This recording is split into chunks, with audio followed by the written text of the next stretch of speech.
देश भर में यूपीएससी एस्पिरेंट्स को अपने परीक्षा के नतीजों का इंतजार था और ये नतीजे फाइनली शुक्रवार रात को घोषित किए गए।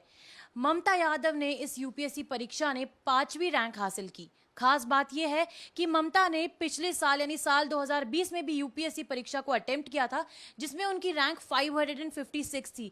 लेकिन ममता उस रैंक से सेटिस्फाइड नहीं थी और उन्होंने दोबारा साल 2021 में भी इस परीक्षा को दिया और इस बार उनकी रैंक 5वीं रैंक लगी है। तो आइए बात करते हैं ममता से और जानते हैं कि किस तरह से उन्होंने अपनी परीक्षा की तैयारी की।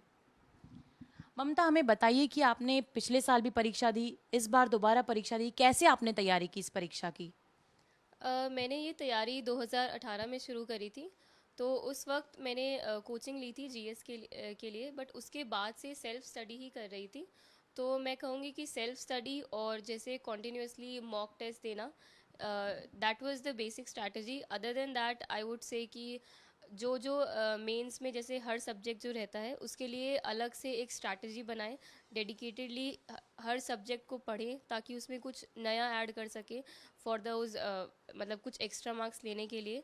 एंड या मतलब कॉन्टीन्यूसली इसमें लगे रहना पड़ता है, डेली आपको पढ़ता रहना पड़ेगा, ब्रेक नहीं लेना है। तो दैट वाज इट ही मतलब कंसिस्टेंसी इज़ वेरी इंपॉर्टेंट। तो आपने पिछले साल भी यूपीएससी अटेम्प्ट किया था, इस साल भी अटेम्प्ट किया। क्या रीज़न था कि आपने दोबारा से सोचा कि मुझे एक बार और इसको अटेम्प्ट करना है, एक बार सिलेक्शन हो जाने के बावजूद? लास्ट ईयर मेरी रैंक 556 थी और मुझे करंटली मैं आईआरपीएस सर्विसेज में ट्रेनिंग में हूँ। बट क्योंकि वो मेरा पहला ही अटेम्प्ट था तो मैंने सोचा कि एक बार और तो देना ही चाहिए रैंक इम्प्रूव करने के लिए, बिकॉज फर्स्ट प्रेफरेंस आईएएस की थी। इसीलिए मैंने सोचा कि I definitely want to give it एक बार और। तो मैंने इस बार फिर दोबारा लिख दिया। तो इस बार क्या आपको एक्सपेक्टेड था कि पिछले बार 500 रैंक आपकी 500 में रैंक बनी थी, तो इस बार आपकी रैंक क्या बनी है? कुछ आपका टारगेट आपने सोच के रखा था कि इस टारगेट पे मुझे पहुंचना है? 100+ की तो मुझे उम्मीद थी कि आ जाएगी। इंटरव्यू भी इस बार लास्ट ईयर से बेटर गया था, बट इस रैंक की तो डेफिनेटली आई वाज बिल्कुल भी कोई उम्मीद भी नहीं थी। तो 100+ था कि हाँ, इतना तो मैं रैंक इम्प्रूव शायद कर ही लूँगी। टॉप 5 में आने के बाद एक आप सेट कर रही हैं एग्जाम्पल फॉर वुमेन एम्पावरमेंट, और कई सारी लड़कियां भी हैं जो टॉप 10 में इस बार जगह बने हैं, उस पर आप क्या कहना चाहेंगी? आई थिंक बहुत अच्छी चीज़ है हम सब के लिए, क्योंकि इस बार टॉप 5 में तीन लड़कियां ही हैं और हर साल रहती हैं, बट इस बार मैं कहूँगी कि काफ़ी ज़्यादा हैं। तो विमेन रिप्रेजेंटेशन सिविल सर्विसेज में इम्प्रूव हो रहा है, which is I think a good thing for every one, for country, society, administration. तो आई वुड से काफ़ी अच्छी डेवलपमेंट है। और आगे आने वाले समय में आप क्या करना चाहती हैं? क्या आपके फ्यूचर गोल्स हैं, क्या प्लान्स हैं? अभी तो मैं कहूँगी कि I am looking forward to the training and learning from my seniors there. और जैसे ट्रेनिंग में भी हमें फील्ड पोस्टिंग्स मिलेंगी तो उसमें जितना मौका मिल सके कहीं भी कुछ सुधारने का, तो वही मेरा अभी फ़िलहाल के लिए गोल है।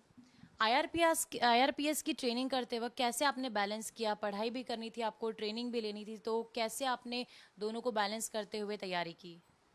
ट्रेनिंग के साथ आई थिंक बैलेंस हो जाती है, क्योंकि मेंस तो मेरा हो ही गया था। मेंस सबसे इम्पॉर्टेंट और हेक्टिक होता है क्योंकि उसका मार्क्स में वेटेज सबसे ज़्यादा रहता है।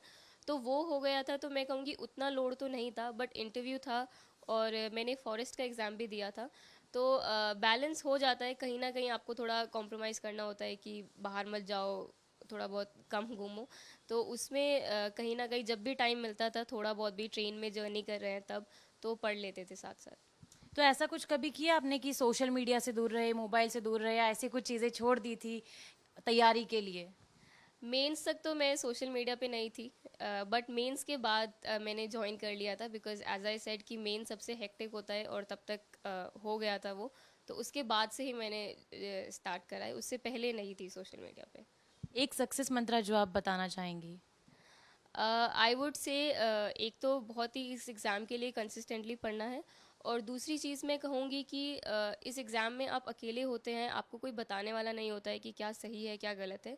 तो एक तरह से सेल्फ इंट्रोस्पेक्शन बहुत ज़रूरी है अपनी प्रिपरेशन की, कि आप खुद से एनालाइज करें कि क्या सही कर रहे हैं क्या गलत कर रहे हैं। तो consistency and I would say self introspection. और पांचवी रैंक लगने के बाद आपके पेरेंट्स का क्या रिएक्शन था, कैसा रिएक्शन था आपके फैमिली मेम्बर्स का, फ्रेंड्स का, क्या कुछ कहना है उनका, और आप पर्सनली कैसा फील कर रही हैं?